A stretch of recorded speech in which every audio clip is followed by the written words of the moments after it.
So I chose to read The Good Kind of Immigrants. The biggest emotion I felt was sadness.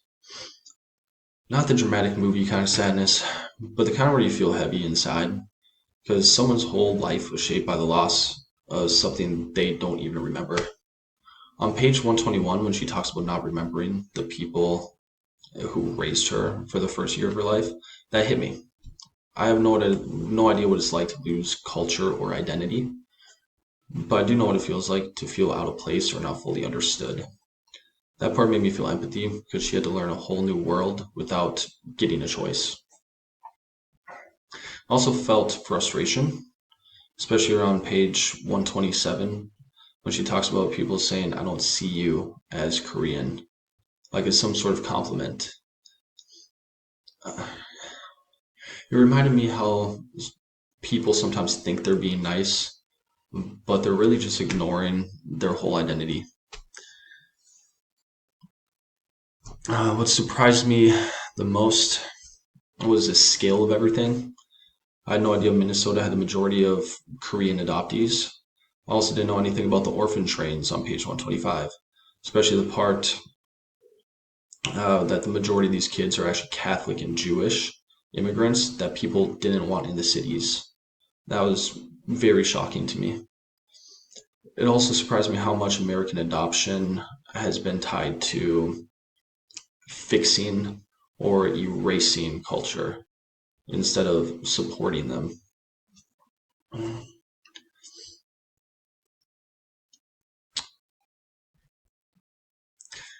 When I talked about this essay with Marissa and Dylan, I noticed a few communication skills that I did well with. One thing I'm getting better at is empathetic listening, which the book defines on page 74 as listening to understand someone's perspective and trying to see the world through their eyes.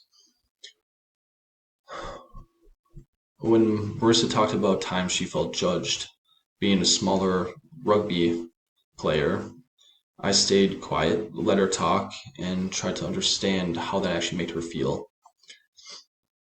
A skill I'm trying to work on is avoiding filler words, which the book talks about on page 133. I definitely catch myself using like, so, kind of the basic filler words often when I'm trying to talk. In daily conversation, it's not too big of an issue, but in more formal settings like this one here, it shows a lack of confidence or knowledge on topics. A skill I also need to improve is message clarity.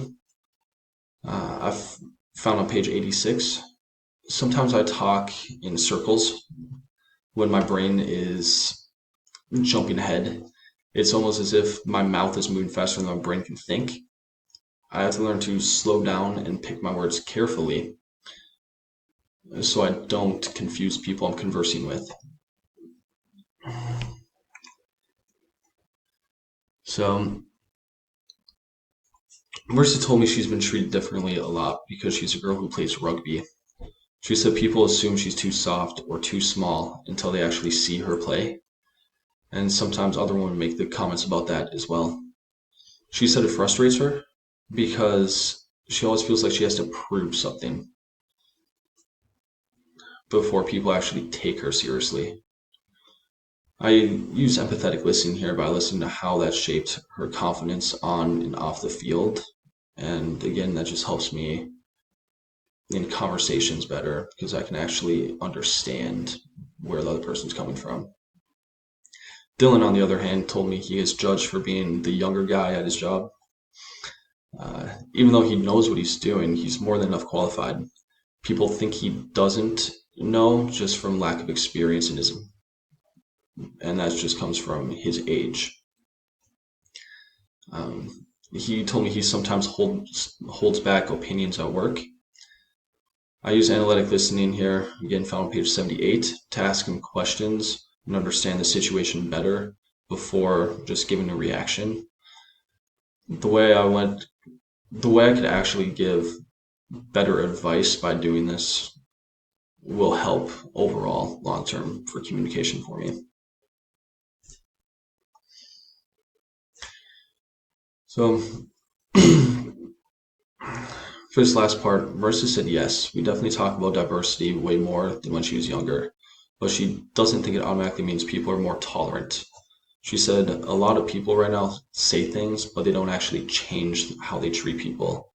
Dylan, on the other hand, says we're more aware, especially online, but he thinks people are more divided too. You can definitely see this in politics today, and he says it feels like everyone is more loud about their opinions now, and sometimes it makes people less willing to actually listen.